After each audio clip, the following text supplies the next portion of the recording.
National income का revision कराऊंगा। हम लोगों ने नेशनल इनकम के अंदर जितना मुझे याद है, सामने देखो, छोटे बड़े मिलाकर 15 कंसेप्ट पढ़े थे, 20 कंसेप्ट पढ़े थे। वो सारे 20 कंसेप्ट थ्योरी में थे और फिर इसका प्रैक्टिकल अलग पढ़ा था। प्रैक्टिकल में हम लोगों ने नेशनल इनकम के 3 मेथड पढ़े थे। अब जिन्होंने ओरिजिनल क्लासेस मिस करी है वो तो बहुत ही गौर से सुनना, ठीक है। हम लोग वर्ड टू वर्ड, मैंने, प्लीज बात मत करो, मैंने जितनी चीजें, गणेश सुन ले, अरे वो उसमें वो लाइट आएगी यार, तो देख इधर, इतनी बड़ी रोशनी तेरे सामने है, देखो ज्ञान की रोशनी। अब मैंने आप लोगों को इसके ओरिजिनल जब पढ़ाया था तब जितनी बातें बताई थी, मैं वर्ड टू वर्ड सारी चीजें रिवीजन में कवर करूंगा, एक एक चीज, बस रीड वापस नहीं करेंगे, है ना। रीड हमने पहले कर रखा है, नोट्स के अंदर मार्किंग भी पहले कर रखी है। तो जिसने पहली बार में छुट्टी करी हो या ना करा हो, तो कुछ भी हो, या लेट आए थे, तो वो लोग मार्किंग वगैरह किसी से बुक लेके कर लेना, है ना। आप लोग शुरू कर रहे हैं। मैंने आप लोगों को सबसे पहले नेशनल इनकम में पढ़ाया था इसके डेफिनेशन और फीचर्स। क्या पढ़ाई थी? इसकी डेफिनेशन और इसके, ये हमारा कंसेप्ट नंबर 1 था। सामने देखो, नेशनल इनकम का मतलब होता है सरल भाषा में बोले तो नेशनल इनकम मतलब जीडीपी। लेकिन जीडीपी की बात करते हैं तो सिर्फ इसमें वही इनकम आती है जो हमने अपनी टेरिटरी के अंदर अर्न करी है, जो हमने इंडिया से अर्न करा है। जो हमने इंडिया के बाहर से भी अर्न किया है, अगर हमें उसे भी कंसीडर करना हो तो फिर हम वर्ड यूज करते हैं नेशनल इनकम। तो नेशनल इनकम का बेसिक मतलब तो क्या है? Monetary value of all final goods and services produce in the domestic territory of India. तो इंडिया की डोमेस्टिक टेरिटरी में जितना भी फाइनल गुड्स बनता है वो किस में आता है? नेशनल इनकम में। तो हमारी डोमेस्टिक टेरिटरी इंडिया है। अब इंडिया की डोमेस्टिक टेरिटरी के अंदर अंदर जितना भी फाइनल गुड्स बनेगा और जितनी भी फाइनल सर्विसेज दी जाएगी वो सब नेशनल इनकम में आएगा। लेकिन हम जब इसका प्रैक्टिकल पढ़ते हैं तो नेशनल इनकम का मतलब सिर्फ जीडीपी से नहीं है। नेशनल इनकम में हम जीडीपी भी लेते हैं, फिर हम इसमें एनएफआईए भी जोड़ देते हैं। क्या जोड़ देते हैं? Net factor income from abroad. अब वो सब अपन ने फॉर्मूला बेस पढ़ा था कि नेट से ग्रॉस पे, वो भी सब अभी रिवाइज कराऊंगा। ग्रॉस से नेट पे आना है, नेशनल से मार्केट पे, मार्केट से, वो सब बातें अभी बाद में करेंगे। लेकिन अभी अगर मैं आपसे बोलूं सिंपल भाषा में व्हाट इज नेशनल इनकम, तो आप बोलोगे monetary value of all final goods and services in the domestic produce in the domestic territory of a country during a financial year. हमारे देश की डोमेस्टिक टेरिटरी में जितना भी गुड्स एंड सर्विसेज बनता है उसकी मॉनेटरी वैल्यू को क्या बोलते हैं? National income. अब जब मैं आपसे इसके फीचर पूछूं तो आप इसकी डेफिनेशन से इसके फीचर बना दो। पहला, इसमें सिर्फ वही चीज आएंगी जो किस टर्म में है। दूसरा, इसमें सिर्फ वही चीज आएंगी जो क्या है? इसमें सिर्फ वही चीज आएंगी जो हमारी डोमेस्टिक टेरिटरी में क्या हुई है? प्रोड्यूस हुई है ड्यूरिंग। इसी डेफिनेशन को तोड़ तोड़ के बनाओगे तो कितने फीचर बन जाएंगे? 5 फीचर। तो अगर मैं आपसे पूछूं नेशनल इनकम के फीचर क्या है, तो आप बोलोगे it includes only monetary value, it includes only final goods and services, it includes only those goods which are produced in domestic territory, it includes only those goods which has been produced in India during a. तो अगर इन्हीं को तोड़ तोड़ के बनाए तो इसकी क्या बन जाएंगे? फीचर बन जाएंगे। तो अगर मैं आपसे पूछूं नेशनल इनकम की डेफिनेशन या फीचर, तो वो एक ही लाइन से आप लोगों को पूरे फीचर आराम से मिल सकते हैं। तो डेफिनेशन अच्छे से दिमाग में उतार लेना। अब इनके ऊपर हमने अलग से भी चर्चा करी थी। फाइनल गुड्स एंड सर्विसेज में क्या आएगा? एक लेक्चर है मेरा। डोमेस्टिक टेरिटरी अभी आज ही पढ़ाऊंगा। प्रोडक्शन का तो मतलब समझते ही, और फाइनेंशियल ईयर मतलब अप्रैल से मार्च। तो हम लोग इसमें 2 चीजों पे बहुत चर्चा करेंगे, फाइनल गुड्स एंड सर्विसेज पे और डोमेस्टिक टेरिटरी, और मॉनेटरी वैल्यू पे भी करेंगे कि नेशनल इनकम में सिर्फ वही चीजें आती है जिसका मॉनेटरी वैल्यूएशन पॉसिबल है। जिन चीज का मॉनेटरी वैल्यूएशन नहीं हो सकता, तो मैंने आपको प्रिकॉशंस में पढ़ाया था कि जिन चीज की मॉनेटरी वैल्यू नहीं निकल सकती वो नेशनल इनकम में नहीं आता। जैसे मैंने आपको कहा था हाउसवाइफ की सर्विसेज। किसकी सर्विसेज? जैसे आपके घर में आपकी मम्मी, आपकी सिस्टर बहुत सारा घर का काम करती होंगी, ठीक है, और मेरे घर में भी तो करते ही हैं। तो उसका क्या कोई नेशनल इनकम में नहीं आएगा? वो नहीं, क्योंकि उसका कोई क्या नहीं है? मॉनेटरी वैल्यूएशन नहीं है। क्या नहीं है? जबकि वो सर्विसेज तो दे रही है। अगर वो सर्विसेज ना दे तो क्या हम अपनी सर्विसेज दे पाए? जैसे मेरी मम्मी अगर मेरी हेल्थ का ध्यान ना रखे, मेरे खाने पीने का ध्यान ना रखे, मेरे कपड़े का ध्यान ना रखे, इन सब चीज़ों का ध्यान मेरी मम्मी, मेरी वाइफ, ये लोग ना रखे, तो मैं अपनी सर्विस दे पाऊंगा? तो मेरी सर्विस में उनकी सर्विस भी कितनी इंपॉर्टेंट है। लेकिन हम इसको नेशनल इनकम में नहीं लेते, क्योंकि इसका क्या पॉसिबल नहीं है? मॉनेटरी वैल्यूएशन नहीं है। क्या नहीं है? समझ गए ना? तो हर वो चीज नेशनल इनकम में आएगी जिसका क्या आता है? Monetary valuation. चलो, ये हमारा कंसेप्ट नंबर 1 हो गया, what is national income and what are its features. बड़े आगे बढ़े। इसके बाद मैंने आपको कहा था नेशनल इनकम की इंपॉर्टेंस। तो ये इंपॉर्टेंस मैंने कहा था, इसको मैंने कंसेप्ट मार्क नहीं कराया था, बस ऐसे ही बता दिया था, क्योंकि इस चैप्टर में अब तो अपन रिवाइज कर रहे हैं। अपन ने ओरिजिनली पढ़ा था, कितने दिन लगे थे इसको पढ़ने में, और इसमें कितनी सारी चीज़ें पढ़ी है अपन ने। तुम्हें लगता है कि इतनी सारी इंपॉर्टेंट चीज़ें छोड़ के सीबीएसई वाले ये देंगे कि what are importance of national income? बड़ा वेग सा क्वेश्चन हो जाएगा। आ जाए तो नसीब तुम्हारे। अब आ जाए कि what are the importance of national income, तो यहाँ देखो 4-5 इंपॉर्टेंस मैंने इसमें दे रखी है। नंबर 1, ये हमारे देश का इंडिकेटर है। क्या है? किसी भी देश की ग्रोथ पता करनी हो तो नेशनल इनकम से पता की जाती है। ये इंडिकेटर है, ये हमें बताएगा कि हमारा देश सही दिशा में जा रहा है कि। हालांकि कई बार नेशनल इनकम एक अच्छा इंडिकेटर नहीं भी माना जाता, नेशनल इनकम से भी अच्छे इंडिकेटर होते हैं। जैसे कुछ देश आजकल बात करते हैं ग्रीन जीडीपी की। किसकी बात करते हैं? कुछ देश बात करते हैं ह्यूमन डेवलपमेंट इंडेक्स की। किसकी बात करते हैं? और कई बार किसी देश का ये भी कहना है कि जीडीपी तो पूरे देश का एक साथ निकलता है। हो सकता है किसी देश में कुछ एरिया बहुत अच्छे हो, कुछ एरिया बहुत खराब हो। जैसे साउथ अफ्रीका है, साउथ अफ्रीका में केप टाउन एक बहुत अच्छी जगह है, ठीक है। और अफ्रीका का अगर पूरा ऐसा कॉन्टिनेंट देखे तो साउथ अफ्रीका को अलग कर ले तो बाकी सारी अफ्रीकन कंट्रीज पुअर है। और साउथ अफ्रीका में भी केप टाउन है, जोहान्सबर्ग है, ठीक है। ये 4-5 जगह बढ़िया है, बाकी पूरे साउथ अफ्रीका में बहुत गरीबी है, हालत खराब है, और काले गोरे का बहुत विवाद है। तो अगर आप उसको जीडीपी के हिसाब से देखोगे तो आपको पूरे देश की स्थिति समझ में आएगी। लेकिन वो पूरे देश की स्थिति वहाँ के 4 स्टेट ही बता रहे हैं बस, बाकी के जो स्टेट है वो सही। अमेरिका में भी अगर आप देखोगे तो अमेरिका कहने को तो सुपर पावर है। अमेरिका में 50 स्टेट्स है, हमसे ज़्यादा स्टेट्स है अमेरिका में, है ना। पॉपुलेशन हमसे कम है लेकिन स्टेट्स और एरिया हमसे बड़ा है। 50 स्टेट्स है, 50 स्टेट्स, 50 के 50 एक जैसे नहीं है अमेरिका में, ठीक है। मतलब अमेरिका में रहने वाले बंदे की न्यूयॉर्क में जो लाइफस्टाइल है, ठीक है, ह्यूस्टन में वो नहीं होगी, ठीक है। वॉशिंगटन डीसी में जो अमीर लोग हैं वो उतने आपको दूसरे स्टेट्स में नहीं मिलेंगे, ठीक है। तो हर स्टेट वाइज कहना ये चाह रहा हूं कि आप इंपॉर्टेंस में ये लिख तो सकते हो कि जीडीपी हमारे देश का या किसी भी देश का एक अच्छा इंडिकेटर है, बट इटसेल्फ जीडीपी के अंदर भी बहुत सारी अपनी लिमिटेशंस है। जैसे वो स्टेट का कलेक्टिव रिजल्ट से आता है और हर स्टेट का प्रोडक्शन और कंजम्पशन दूसरे स्टेट से क्या होता है? अलग होता है। और जीडीपी सिर्फ एकमात्र अच्छा इंडिकेटर नहीं है, जीडीपी के अलावा human development index, crime rate, literacy rate, इनको भी कंसीडर करना चाहिए एक देश की तरक्की के देखने के लिए कि वो देश सही राह पे है कि नहीं है।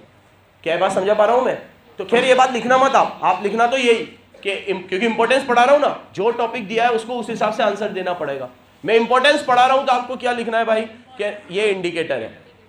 दूसरा इंपॉर्टेंस, ये हमारा इकोनॉमिक डेवलपमेंट बताता है, यही वाला पॉइंट है। ये हमारा क्या बताता है?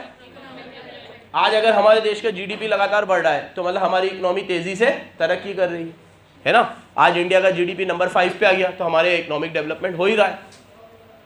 हाईवेज दिख रहे हैं आपको, रेल में तरक्की कर रहे हैं, पोर्ट्स बन रहे हैं, एयरपोर्ट्स बन रहे हैं, ठीक है। तो प्रोडक्शन बढ़ेगा, कंजम्पशन बढ़ेगा, तो जीडीपी का ग्रोथ रेट अगर बढ़ेगा तो इकोनॉमिक डेवलपमेंट तो होगा। इकोनॉमिक मतलब पैसों में डेवलपमेंट। हाँ, सोशल डेवलपमेंट हो रहा है कि नहीं हो रहा है इसका जीडीपी से कोई लेना देना नहीं है। सोशल डेवलपमेंट मतलब सोसाइटी के जो लोअर सेक्शन है, वीकर सेक्शन है, क्या ऊपर उठ के आ रहा है, इसका जीडीपी से डायरेक्ट कनेक्शन नहीं है। हो सकता है जीडीपी बढ़ रहा हो लेकिन हमारे देश में अभी भी सोशल जो फैब्रिक है वो उतना अच्छा ना हो। इकोनॉमिक लेवल पे सब तरक्की कर रहे हो, रिच रिचर हो रहा है, लेकिन क्या पुअर भी उतनी तेजी से बढ़ रहा है? इसका जीडीपी से कोई डायरेक्ट नेक्सस, क्योंकि कई बार जीडीपी 15-20% लोगों से ही आ जाता है। आज अगर हमारा देश 5वें नंबर पे है तो क्या हमारे देश के लोग भी 5वें नंबर पे है? देश 5वें नंबर पे होना और देश के लोगों का भी 5वें नंबर पे होना, बोथ आर डिफरेंट। क्योंकि जीडीपी का 5वें नंबर पे आने के लिए तो सिर्फ टॉप 20 कंपनीज ही काफी है। वो टॉप 20 कंपनीज ही इतना कमा रही है कि वो उनका ही सब कुछ है, तो उनकी वेल्थ से ही हमारा जीडीपी अच्छा हो जाता है। नेक्स्ट, इनकम का डिस्ट्रीब्यूशन हमें इससे पता चलता है। हमें नेशनल इनकम से पता चलता है कितने लोग रेंट से कमा रहे हैं, कितने लोग रॉयल्टी से कमा रहे हैं, याद आ रहा है, कितने लोग कंपनसेशन ऑफ एम्प्लॉयज मतलब किसी के यहाँ जॉब कर रहे हैं, क्योंकि ये सब चीजों को जोड़ के ही क्या निकलता है, एनडीपीएफ। याद आ रहा है इनकम मेथड। तो आपको नेशनल इनकम से पता चल जाएगा किस सेक्टर से लोग कितना अर्न कर रहे हैं, डिस्ट्रीब्यूशन ऑफ इनकम, ये हमें पता लगना बहुत जरूरी है।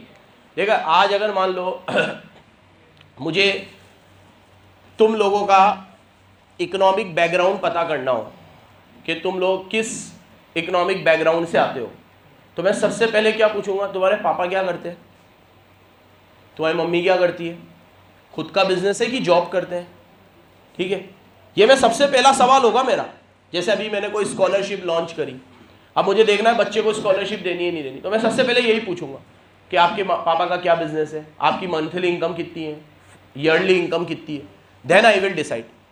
तो इंडिया को भी ये पता लगना जरूरी है कि कितने लोग रेंट से कमाते हैं, कितनों का खुद का बिजनेस है, कितने कहीं पे जॉब करते हैं, तो वो डिस्ट्रीब्यूशन हमें कहां से पता चलेगा भाई, नेशनल इनकम से। तो पहला इंपॉर्टेंस हो गया इंडिकेटर है, दूसरा इकोनॉमिक डेवलपमेंट, तीसरा डिस्ट्रीब्यूशन। स्ट्रक्चरल चेंजेस पता चलते हैं, चौथा क्या है, अगर जीडीपी एकदम से बढ़ जाए या एकदम से कम हो जाए तो हमें पता चलता है कि हमारी इकोनॉमी में कोई बहुत बड़ा चेंज आने वाला है, ठीक है। जैसे अभी आरबीआई की रिपोर्ट कह रही है कि हमारे देश में जीडीपी का ग्रोथ रेट कम इसलिए हुआ है क्योंकि लोगों ने अपना कंजम्पशन कम कर दिया है और लोगों ने अपनी सेविंग्स बढ़ा दी है, इसलिए जीडीपी का ग्रोथ रेट बहुत कम हो गया है लोग कंज्यूम कम कर रहे हैं। मैंने तुम्हें कहा था ना इनकम डिटर्मिनेशन पढ़ाते वक्त कि हमारा मार्जिनल प्रोपेंसिटी टू कंज्यूम ज़्यादा होना बहुत ज़रूरी है, क्योंकि मल्टीप्लायर उससे ही निकलता है। हम कंज्यूम जितना करेंगे, एक की कंजम्पशन दूसरे की इनकम। याद आ रहा है, अब जितना मेरा आकलन है 1 फरवरी को बजट आएगा, आरबीआई ने जब आरबीआई खुल के कभी ऐसी बातें करता नहीं है, और आरबीआई करता है ऐसी बातें तो सरकार सुनती है फिर, क्योंकि आरबीआई की मॉनेटरी पॉलिसी और सरकार की फिस्कल पॉलिसी साथ में चलती है। अब देखा, अगर मैं जब तक जिंदा रहा, तुम भी यहीं हो, मैं भी यहीं हूँ, अभी 20-25 दिन बाद बजट आना है। क्या तारीख है आज, 4 जनवरी है, 1 फरवरी को बजट आता है। आरबीआई ने खुले शब्दों में कहा है कि कंजम्पशन कम हुआ है, अब कंजम्पशन बढ़ाना है तो लोगों की इनकम बढ़ानी पड़ेगी, और इनकम बढ़ाना है तो टैक्स कम करना पड़ेगा। जितना मैं इस गवर्नमेंट को जानता हूँ, ये जीएसटी तो कम करेंगे नहीं, क्योंकि इनडायरेक्ट टैक्स से इनका बहुत जबरदस्त कलेक्शन होता है। तो कहीं ना कहीं मुझे ऐसा लगता है अब इनकम टैक्स में कटौती देखने को मिलेगी, तो इनकम टैक्स का जो स्लैब है वो देखना 1 फरवरी को ये बढ़ा देंगे थोड़ा सा, ठीक है। अभी आपकी इनकम 7 लाख तक ऑन एन एवरेज कोई टैक्स नहीं लगता आपके ऊपर, ये हो सकता है 10 तक चला जाए, हो सकता है 12 तक भी चला जाए, क्योंकि ये अभी नीड ऑफ द आवर है। तो अभी 7 लाख तक आपके ऊपर कोई इनकम टैक्स नहीं लगता हालांकि इसमें 2 तरीके हैं, एक आप डिडक्शन लो, एक आप डिडक्शन मत लो, दोनों में खैर वो सब टैक्स की बातें आप बाद में पढ़ोगे, लेकिन अभी मोटा मोटा ये समझ लो 7 लाख तक आपको कोई इनकम टैक्स नहीं देना। ये 7 लाख हो सकता है कि बढ़ा के सरकार कितना कर देगी, 10 तक कर देगी, उससे आपकी डिस्पोजेबल इनकम, अब आपके जो 3 लाख बच गए ना जिस पे आपको टैक्स नहीं देना, तो उतना पैसा आप खर्च करोगे तो कंजम्पशन वापस से बढ़ेगा और जीडीपी का ग्रोथ रेट वापस पैरेलल आएगा। हालांकि ये जितनी मुझे इकोनॉमिक्स समझ आती है, ये एक प्रिडिक्शन है, बाकी तो 1 फरवरी को पता चलेगा। लेकिन क्योंकि आरबीआई ने अभी 2-3 दिन पहले ही बोला है कि हमें अगर जीडीपी का ग्रोथ रेट वापस से अचीव करना है तो इंडिया के कंजम्पशन लेवल को वापस बढ़ना पड़ेगा, क्योंकि उनकी स्टैंडिंग कमेटी ने ये कहा है कि हमारा कंजम्पशन बहुत ही डाउन हुआ है पिछले 2-3 क्वार्टर्स में, पिछले, ठीक है। आगे आए, फिर पॉलिसी ये बताता है हम लोगों की आगे कैसी पॉलिसी हमें बनानी चाहिए। तो ये 5 पॉइंट याद रखना अगर कभी आ जाए तो, लेकिन ये इतना इंपॉर्टेंट टॉपिक नहीं है। तो कंसेप्ट 1 था हमारा डेफिनेशन और फीचर, फिर मैंने इंपॉर्टेंस पढ़ा है, और कंसेप्ट 2 है अब आगे जीडीपी एंड नेचुरल रिसोर्स। यही है, क्या है, वही प्रोडक्शन प्रोसेस से जीडीपी आता है। लो देखो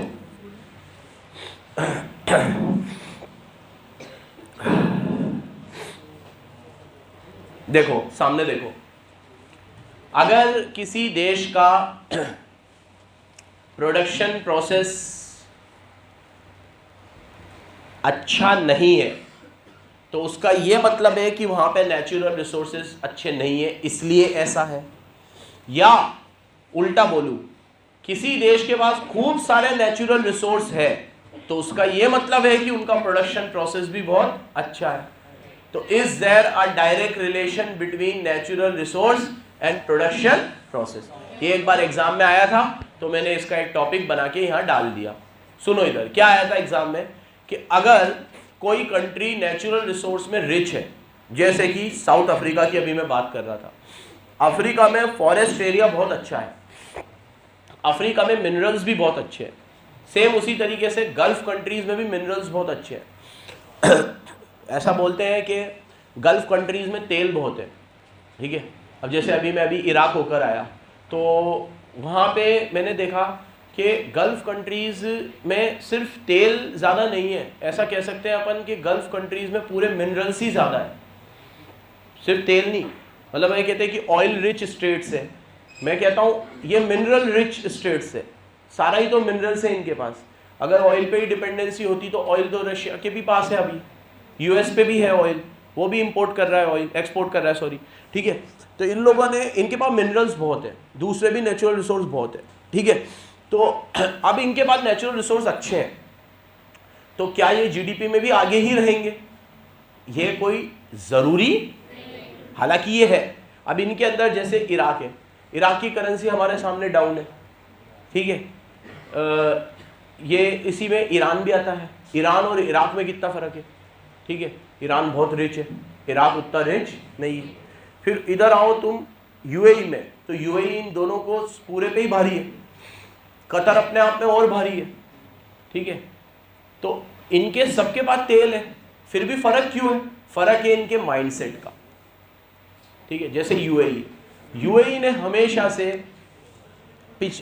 तो नहीं बोलूँगा, लेकिन पिछले 30-40 साल से यूएई में, स्पेशली दुबई ने हमेशा से अपना माइंडसेट क्या रखा है कि हमें सिर्फ तेल पे निर्भर नहीं रहना। या we are rich in natural resource, but हमें अपने प्रोडक्शन प्रोसेस भी बढ़ाना। उन्होंने टूरिज्म पे भी बहुत ध्यान दिया, ठीक है। उसने अपने लॉ एंड ऑर्डर पे भी बहुत ध्यान दिया। आज तुम्हें पता होगा शायद दुबई सेफेस्ट कंट्री है पूरे वर्ल्ड में, ठीक है। इनफैक्ट मैं तो अभी इराक में भी देखा मैंने कि 2-2, 2:30 बजे तक भी हम लोग आते थे ज़ियारत वगैरह करके, तो पूरे लोग घूम रहे हैं 2:30 बजे तक भी, ठीक है। कोई इतनी तरह की वो नहीं है, सिक्योरिटी के कोई इतने इश्यूज़ नहीं है।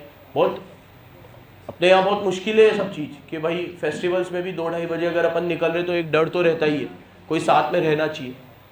अब इन्होंने लॉ एंड ऑर्डर के ऊपर भी बहुत ध्यान दिया, बहुत स्ट्रिक्ट करा, ताकि ये लोगों की डिपेंडेंसी सिर्फ नेचुरल रिसोर्स पे ना रहे। इनको ऐसा ना लगे कि भैया हमारे पास तेल है तब तक चल रहे हैं, जिस दिन तेल खत्म हो जाएगा हमारा भी तेल निकल जाएगा। अब साउथ अफ्रीका है, जापान की बात करी थी मैंने, जापान है, जापान के पास तो कोई नेचुरल रिसोर्स है ही नहीं, उल्टा वो तो नेचर की डिजास्टर झेलता है। हर साल 2 साल में वहां पे भूकंप आते हैं, सुनामी आती है, बट फिर भी जापान आज टॉप 10 में बना हुआ है, जीडीपी में भी ऊपर है, वहां का लोगों का लाइफ एक्सपेक्टेंसी भी बहुत हाई है, लिटरेसी भी बहुत हाई है। तो भैया कंक्लूजन क्या है? It's not about the quantity of natural resource which you hold, it's about your production process, how effectively and efficiently you convert those natural resources into finished goods and services. आप natural resource hold कितना करते हो hardly matters, आप उसे convert किस rate से करते हो ये मैटर करता है। तो अगर आपके पास खूब सारे नेचुरल रिसोर्स है फिर भी आप उसे कन्वर्ट नहीं कर पाते हो तो आप एक रिच कंट्री नहीं बन सकते। और आप जापान की तरह ऐसी कंट्री हो जिसके पास बहुत कम नेचुरल रिसोर्स है लेकिन आपका प्रोडक्शन प्रोसेस बहुत अच्छा है तो आपका जीडीपी बहुत बढ़ सकता है। तो भैया नेचुरल रिसोर्स और प्रोडक्शन प्रोसेस में डायरेक्ट रिलेशन हो ऐसा जरूरी हो सकता है आपके पास नेचुरल रिसोर्स ज्यादा हो फिर भी आपका जीडीपी कम हो, और हो सकता है आपके पास नेचुरल रिसोर्स बहुत ही कम हो फिर भी आपका जीडीपी बहुत ही, ऐसा क्यों? क्योंकि आपका प्रोडक्शन प्रोसेस बहुत ही स्ट्रांग है। जैसे मैंने उस समय एक एग्जांपल, ये सब एग्जांपल मैंने उस समय भी दिए थे शायद जितना मुझे याद है। एक एग्जांपल मैंने तुम्हें उस समय और दिया था कि आपके अंदर भी ऐसा होता है कि किसी बच्चे को कम टाइम में भी ज्यादा समझ में आ जाता है, वो घर पे कम टाइम देता है। कोई बच्चा ऐसा होता है कि जिसको ज्यादा टाइम देना पड़ता है फिर भी उसका रिजल्ट उतना मन मुताबिक नहीं आता। अभी कई बार जिसको कम टाइम में अच्छा रिजल्ट आ जाता है वो ओवर कॉन्फिडेंट हो जाता है और फिर पिक्चर भी बन जाती है। तो उसे अपनी इस स्किल को और अच्छे से यूज करना चाहिए। मतलब अगर उसे कम टाइम में सब चीज जल्दी समझ में आ रही है,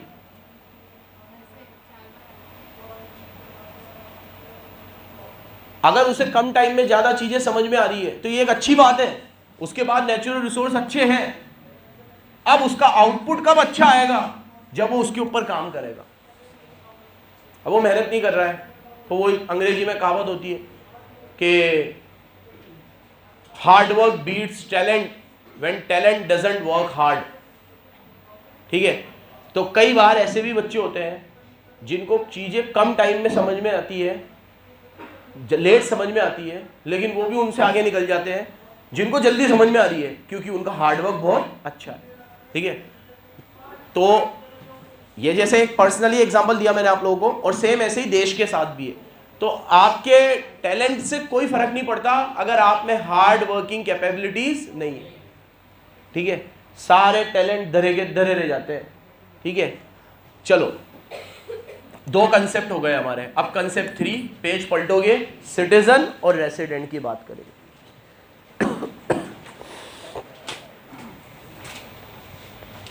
क्या हो गया बेटा?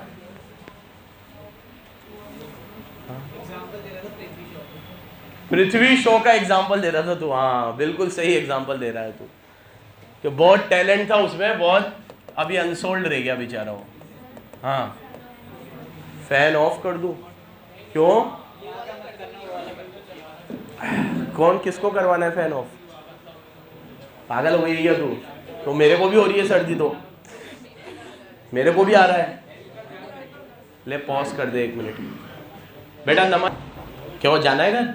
फिर अर्जेंट कॉल था ना, फिर होगी बात, नहीं है इतना अर्जेंट। आगे अगले कंसेप्ट पे आते हैं, सिटीजन और रेसिडेंट। कौन से कंसेप्ट पे आते हैं? सिटीजन और रेसिडेंट। ध्यान से सुनना, सामने देखो। इस कंसेप्ट में मैंने आप लोगों को बताया था कि नेशनल इनकम में वो सारी इनकम आती है जो हमारी डोमेस्टिक टेरिटरी में कमाई जाए। तो हमें ये समझना होगा कि हमारी डोमेस्टिक टेरिटरी कहाँ तक है और उसमें काम करने वाले लोग कौन हैं। हमारी डोमेस्टिक टेरिटरी में रेसिडेंट भी काम कर रहा है, सिटीजन भी काम कर रहा है। तो हमें यह समझना बहुत जरूरी है कि कौन सिटीजन है और कौन हमारे देश का रेसिडेंट। बराबर से सुनना। सिटीजन की डेफिनेशन बड़ी सिंपल है। सिटीजनशिप बाय बर्थ मिलती है। कैसे मिलती है? जो इंडिया में पैदा हो गया वो बाय डिफॉल्ट इंडिया का सिटीजन है। अब अगर मान लो कोई बाहर का बंदा है, अफ्रीका में रहता है, ठीक है, अभी कोई हस्बैंड वाइफ अफ्रीका में रहते हैं, वो हनीमून मनाने यहाँ आए और उनका बच्चा इंडिया में पैदा हो गया, तो वो बाय बर्थ 9 महीने यहाँ रहे यार, 10 महीने यहाँ रहे, 5 महीने वहाँ रहे, 4 महीने यहाँ रहे। बच्चा अगर इंडिया में पैदा हो गया, सुन लो, तो वो इंडिया का क्या है? अब वो अगर यहाँ से सिटीजनशिप हटाना चाहते हैं तो वो उनका चॉइस है, क्योंकि इंडिया ड्यूअल सिटीजनशिप नहीं देता। अब बच्चा यहाँ पैदा हुआ और वापस वो अमेरिका ही गए या अफ्रीका ही गए, तो वो रहेंगे अफ्रीका में, तो वो अफ्रीका में रहेंगे तो वहाँ की सिटीजनशिप ऑप्ट करेंगे। जब वो वहाँ की ऑप्ट करेंगे तो उन्हें इंडिया की छोड़नी पड़ेगी, क्योंकि इंडिया ड्यूअल सिटीजनशिप अलाउ। कुछ देश ऐसे हैं जो ड्यूअल सिटीजनशिप भी अलाउ करते हैं, कुछ देश है ऐसे। क्यों हंस रही है?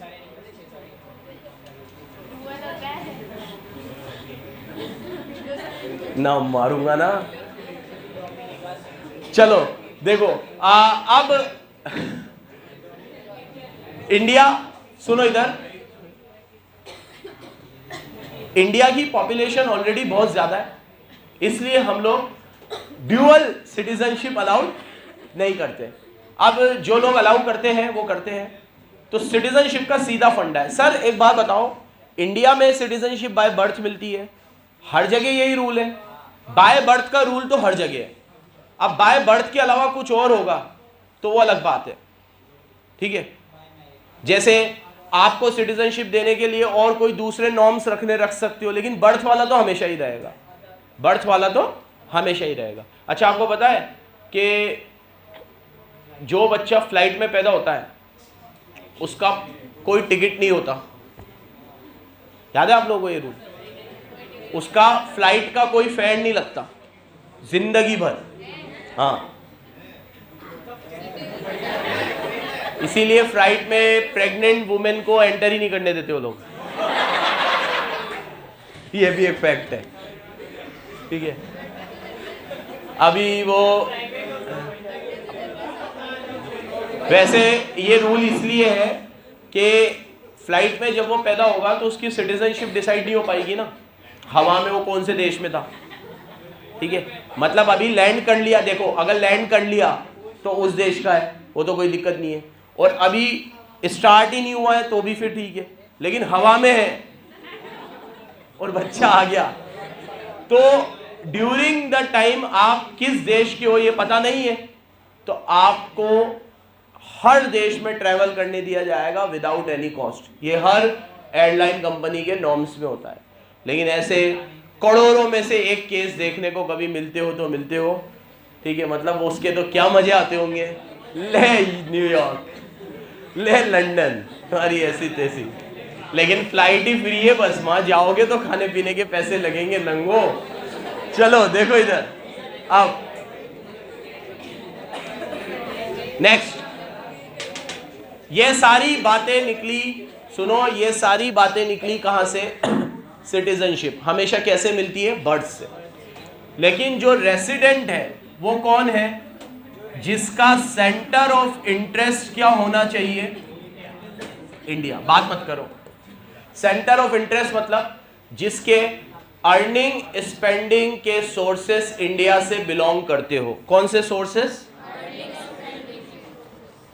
अभी मैं इंडिया में रह रहा हूं, कमा रहा हूं, खा रहा हूं, पी रहा हूं, घर बार सब मेरा यही है, तो मैं इंडिया का रेसिडेंट हूं। मैं क्या हूं? इंडिया का। मैंने आपको ये भी पढ़ाया था, रेसिडेंशियल स्टेटस के अलग अलग एक्ट में अलग अलग नॉर्म्स होते हैं। जैसे इनकम टैक्स एक्ट ये कहता है कि आप इंडिया के रेसिडेंट तभी हो जब आप 180 दिन इंडिया में रहो। यहां ऐसी कोई दिन वाली बात लिखी हुई नहीं है, यहां पे बोला गया है सिर्फ सेंटर ऑफ इंटरेस्ट। मतलब अभी मैं इंडिया में रहता हूं और काम के सिलसिले में मैं इंडिया के बाहर चला गया और मेरा काम अभी नहीं हुआ तो मैं 250 दिन तक इंडिया के बाहर ही रहा, तो मैं 180 दिन इंडिया में नहीं हूँ, 250 दिन बाहर हूँ, लेकिन फिर भी मेरा सेंटर ऑफ इंटरेस्ट इंडिया ही है, तो मैं नेशनल इनकम में तो क्या माना जाऊँगा? भले इनकम टैक्स में रेसिडेंट ना माना जाऊँ, लेकिन नेशनल इनकम में तो नेशनल इनकम में कोई दिन वाली फपून, भाई बराबर सुन लेना, यहाँ नेशनल इनकम में कोई दिन वाली फपून, यहाँ पे तो हमें क्या देखना है? Centre of interest. और सिटीजनशिप के लिए क्या देखना है?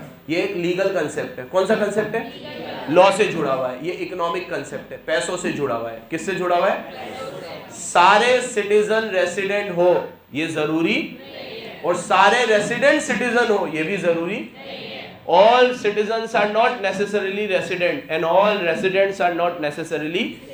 जैसे मैंने आपको कहा था, कतरीना कैफ इंडिया में रह रही है, काम कर रही है, पैसा कमा रही है, तो वो इंडिया की क्या है? रेसिडेंट। क्या वो पैदा इंडिया में हुई है तो वो सिटीजन इंडिया की?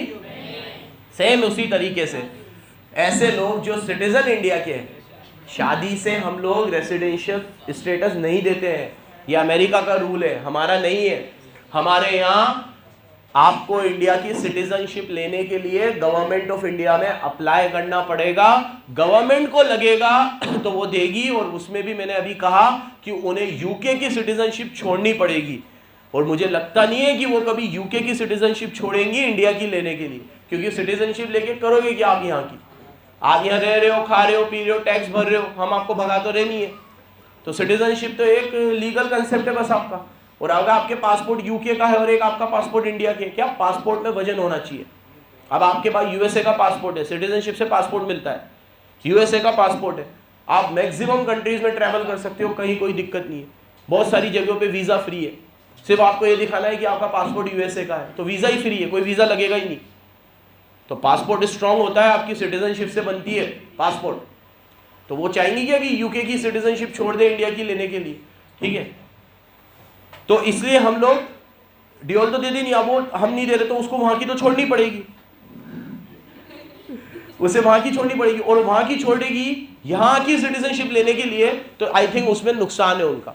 और सिटीजनशिप लेने से कोई फर्क तो पड़ नहीं रहा, क्योंकि हम ऐसा तो कह ही नहीं रहे कि जब तक तुम यहाँ की सिटीजनशिप नहीं लोगे हम तुम्हें रहने नहीं देंगे। जब तक तुम इंडिया में टैक्सेस पे कर रहे हो और लॉफुल तरीके से रह रहे हो सारे डॉक्यूमेंट्स के साथ, तो आप यहाँ रह सकते हो। तो बहुत सारे ऐसे हमारे यहाँ रेसिडेंट है जो रह रहे हैं लेकिन यहाँ के सिटीजन नहीं है, ठीक है, समझ गए बराबर।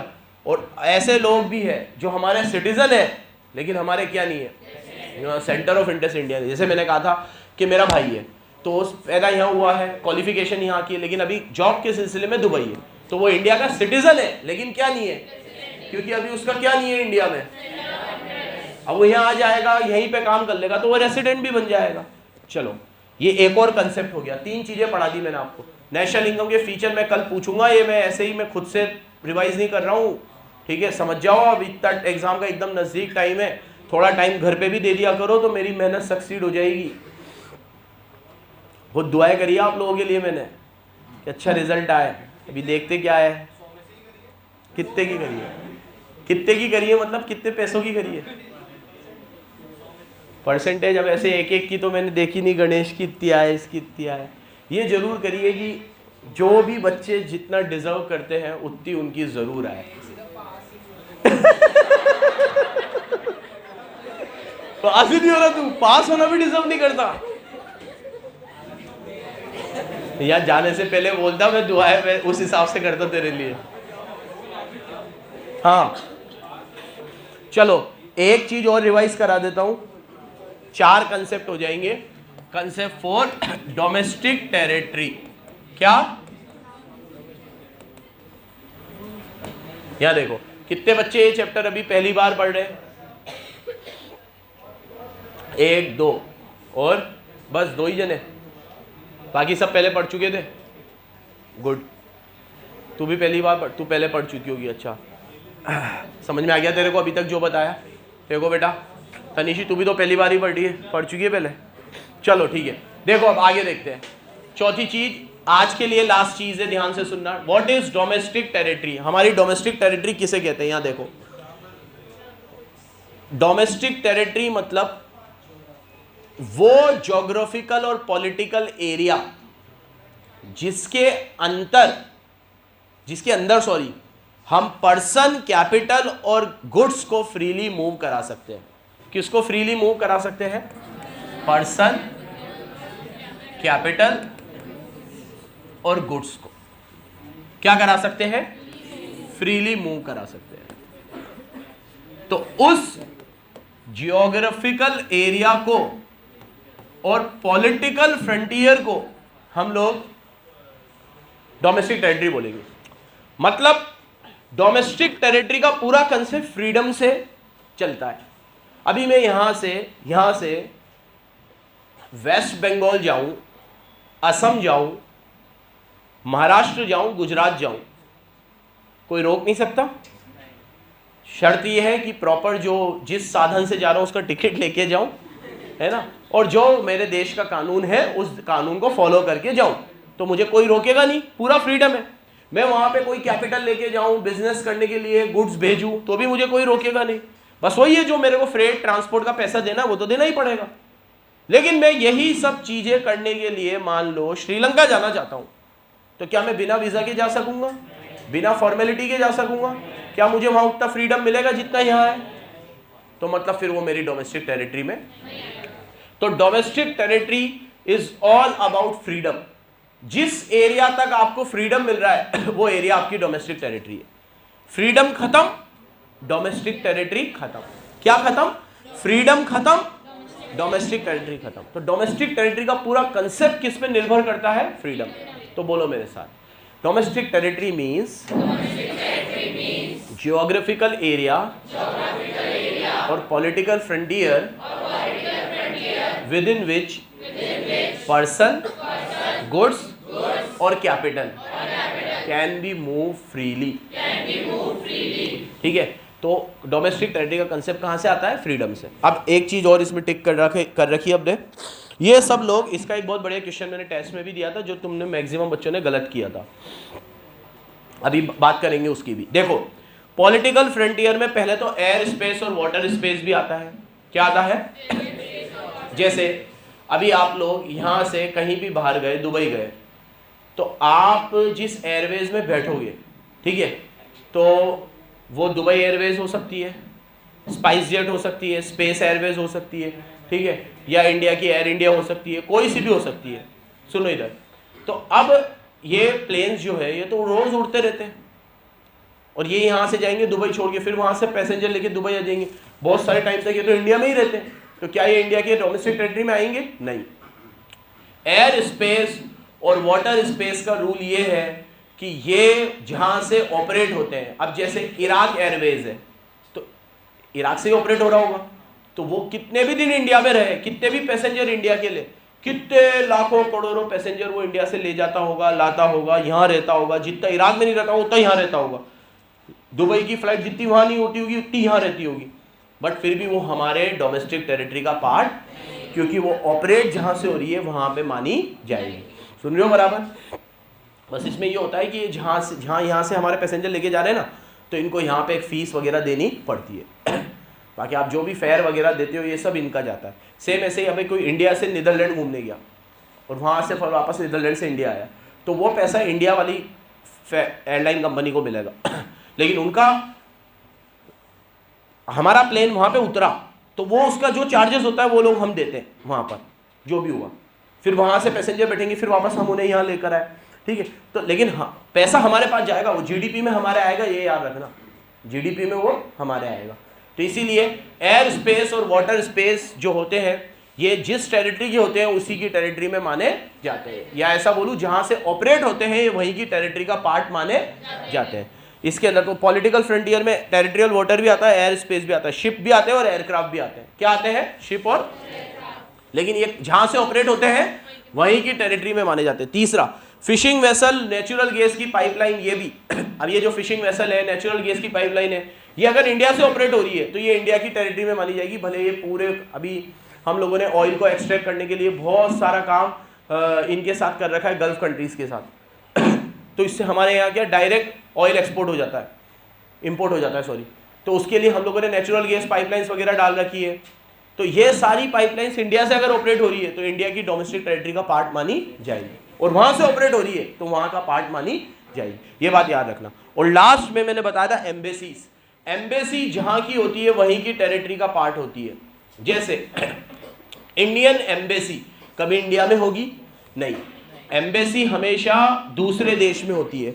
एम्बेसी का काम ही क्या होता है कि इंडिया के लोग जिस जिस देश में फैले हुए हैं उनकी वहाँ पे मदद करना। अब जैसे इंडिया के लोग रशिया में हैं, उन्हें रशिया में कोई प्रॉब्लम आई तो वो रशिया में इंडियन एम्बेसी से अप्रोच करेंगे और इंडियन एम्बेसी उनकी मदद करेगी। उनका वीज़ा का इशू है, पासपोर्ट का इशू है, कोई भी इशू है तो वो वहाँ पे इंडियन एम्बेसी में जा सकते हैं। तो सेम ऐसे ही इंडियन एम्बेसी आपको रशिया में मिलेगी, यूरोप में मिलेगी, अमेरिका में मिलेगी, ऑल ओवर दी वर्ल्ड, पूरे जहान में जहाँ जहाँ हिंदुस्तान के लोग बसते हैं वहाँ आपको इंडियन एम्बेसी मिलेगी। तो एम्बेसी हमेशा अपने देश में नहीं होती है, अपने देश के बाहर ही होती है ना। और ये हमेशा किसके टेरिटरी का पार्ट मानी जाएगी? अपने देश का। तो अगर मैं आपको बोलूं जापान एम्बेसी इन इंडिया, किसका पार्ट है ये? Germany embassy in India, Indian embassy in Germany, Indian embassy in USA. तो embassy and military establishments are part of our domestic territory. इसमें एक और चीज दे रखी ना, मिलिट्री एस्टेब्लिशमेंट। मिलिट्री एस्टेब्लिशमेंट क्या होता है कि ये अपने यहाँ के मिलिट्री एस्टेब्लिशमेंट होते हैं जो अपन दूसरे देश में खोल लेते हैं। ये तब होता है जब हमारा किसी कंट्री के साथ टाई अप हो। इसमें मैं तुम्हें बताऊं यूएसए बहुत करता है ये, और गल्फ में ही करता है। अभी हम इराक में जाते गए, जहाँ जहाँ जा रहे थे वहाँ पे बहुत सारी जगह पे यूएसए के ट्रॉप्स हमें चेक करते थे। अभी देश आपका है, आपकी मिलिट्री होनी चाहिए ना। इंडिया में यूएसए की मिलिट्री चेक करेगी क्या? हमें हमारे तो मिलेगी नहीं आपको, हमारी मिलिट्री इनफ है। गल्फ कंट्रीज में बहुत सही जगह पे, कतर के साथ अभी जो इशू हुआ ना वो यही हुआ। कतर ने कहा कि भैया हम रिच है, हम अपने आप में सक्षम है, हमें आपके मिलिट्री इस्टेब्लिशमेंट नहीं चाहिए यहाँ पे। तो यूएसए ने क्या करा, यूएई को, सऊदी अरब को, ईरान को, इराक को, इनको अपनी तरफ कर लिया कि भैया कतर को बॉयकॉट कर लो, इससे कुछ भी मत खरीदो। कतर ने कहा मत खरीदो। वो कतर अपने लेवल पे ही चल रहा है अलग, उसका अलग ही, उसने जब से फीफा वर्ल्ड कप वो किया होस्ट, समझ रहा है अपना तो अलग ही स्वैग है, ठीक है कर लो। अभी इन सब ने उनको बॉयकॉट भी किया तो भी कोई फ़र्क नहीं पड़ा, वो अपने आप में रिच है, वो अपने आप में चल रहा है। उसने कहा मैं यूएसए का एक बंदा यहाँ नहीं आने दूंगा, तुम्हारे मिलिट्री इस्टेब्लिशमेंट मेरे देश में क्यों रहेंगे, ख़त्म, चले गए वो। अब क्या होता है अमेरिका के साथ, ये होता है कि वो अब खुल के किसी के भी साथ वॉर नहीं करता, वो सिर्फ आग में घी डालने का काम करता है, तुम लड़ो और तुम्हें वेपन्स मैं दूंगा। तो हमारा काम तो वेपन्स है। अभी एक यूएस रिपोर्ट आई है, उसमें आया है कि यूएसए ने यूक्रेन और रशिया, फिलिस्तीन, गाजा, इजराइल सबको सबसे ज़्यादा वेपन सोल्ड किए हैं। जिन जिन कंट्री में वॉर चला है फ़ायदा सिर्फ एक देश को हुआ है, वो है अमेरिका। जीता कोई नहीं है, इनमें अभी भी चल रहा है, लड़ रहे हैं, मर रहे हैं, कट रहे हैं। कल की रिपोर्ट है, शेयर करूंगा तुम्हारे साथ, डेटा है उसके अंदर, यूएसए की रिपोर्ट है वो, ऐसा नहीं किसी और ने, यूएसए ने ही रिपोर्ट दी है कि इन सारी कंट्रीज में जो सबसे ज़्यादा वेपन बिका है वो यूएसए का बिका है। तो तुम लड़ो, मरो, कटो, फायदा पूरी दुनिया में सबसे ज़्यादा एक ही देश को होता है, वो इसको है। तो इसके सबसे ज़्यादा मिलिट्री इस्टेब्लिशमेंट आपको देखने को मिलेंगे, और इधर ही देखने को मिलेंगे, कुवैत में, बहरीन में, इराक में, ईरान में तो नहीं है। तो ये मिलिट्री इस्टेब्लिशमेंट अगर यूएई में है तो ये पार्ट किसका रहेंगे, यूएसए का। ये इराक में है, पार्ट किसका रहेंगे, यूएसए का। ये पार्ट हमेशा किसके रहेंगे, यूएसए के। तो एम्बेसी और मिलिट्री इस्टेब्लिशमेंट जिस भी देश के हों वो उसी देश की टेरिटरी का पार्ट माने जाए। फिर ये एक बार मैं आपको जल्दी जल्दी बोल देता हूं, ये कुछ लोग हैं जो हमारी देश की डोमेस्टिक टेरिटरी का पार्ट नहीं है, हमारे रेसिडेंट नहीं है, 5 लोग। मैंने इसमें न्यूमेरिक बना था बॉटिम करके, शायद है ना, बॉटिम ही है ना, और कुछ बने तो वो बना लेना। बॉटिम में बी फॉर बॉर्डर वर्कर्स, कौन, ओ फॉर ऑफिशियल डिप्लोमेट्स, जो एम्बेसी में काम करते हैं ना उन्हें ऑफिशियल डिप्लोमेट्स बोलते हैं। टी फॉर ट्रैवलर्स, जो यहाँ घूमने आते हैं, और फिर I for international crew members, और M for medical patients and students, M for. ये 5 लोग ऐसे हैं, सुन लो वापस, जो इंडिया में तो रहेंगे फिर भी ये इंडिया के क्या नहीं है। इस पे से ही क्वेश्चन दिया था मैंने तुम लोगों को, लेकिन मैंने उल्टा करके दिया था। मैंने आपको ये दिया था कि कौन से ऐसे लोग हैं कि पॉलिटिकल इस्टेब्लिशमेंट में सब लोग आते हैं एक्सेप्ट सर्टेन इस्टेब्लिशमेंट्स। तो मैंने इस्टेब्लिशमेंट की बात करी थी और आपने ये लिख दिए, मैंने लोगों की बात नहीं करी थी। अब मैं इस्टेब्लिशमेंट की बात करूंगा तो आपको ये लिखना था कि एम्बेसीज इंडिया में नहीं आएंगी अगर वो दूसरे देश की है, मिलिट्री इस्टेब्लिशमेंट दूसरे देश के हैं तो वो इंडिया में नहीं आएंगे, शिप और एयरक्राफ्ट वो इंडिया के अंदर ऑपरेट हो रहे हैं लेकिन ऑपरेट बाहर से हो रहे हैं तो वो इंडिया की अंदर नहीं आएंगे। याद आ रहा है, टेस्ट पेपर देखना घर पे जाकर, ये क्वेश्चन दिया था मैंने जो बहुत सारे बच्चों ने गलती करी। तो सुन लो, अगर मैं बोलूं कि कौन से ऐसे रेसिडेंट है, कौन से ऐसे लोग हैं जो इंडिया के हैं लेकिन वो इंडिया की टेरिटरी में नहीं आते, मैं रेसिडेंट वर्ड बोलूं तो आप बॉटिम याद रखोगे। कौन से ऐसे रेसिडेंट है जो इंडिया में नहीं आते, बॉटिम, where B for border workers, O for official diplomats, and T for travellers, I for and M for medical patients and students. These are some persons who belongs to India, who are in India, who reside in India but are not residents of India. भले इनका centre of interest India में हो फिर भी ये India के नहीं है। कौन, बॉटिम। 4 चीज़ें रिवाइज कराइए, घर जाके वापस रिवाइज करोगे। फिर बोल रहा हूँ रिवीजन आपका है, मेरा नहीं है। 4 चीज़ें, सिर्फ 4 चीज़ें। पहले पढ़ाया नेशनल इनकम क्या है, उसके फीचर क्या है, इम्पोर्टेंस भी बताया, नेचुरल रिसोर्स के बारे में बताया, रेसिडेंट और सिटीजन, और लास्ट डोमेस्टिक टेरिटरी में क्या आता है और क्या नहीं आता है। धन्यवाद।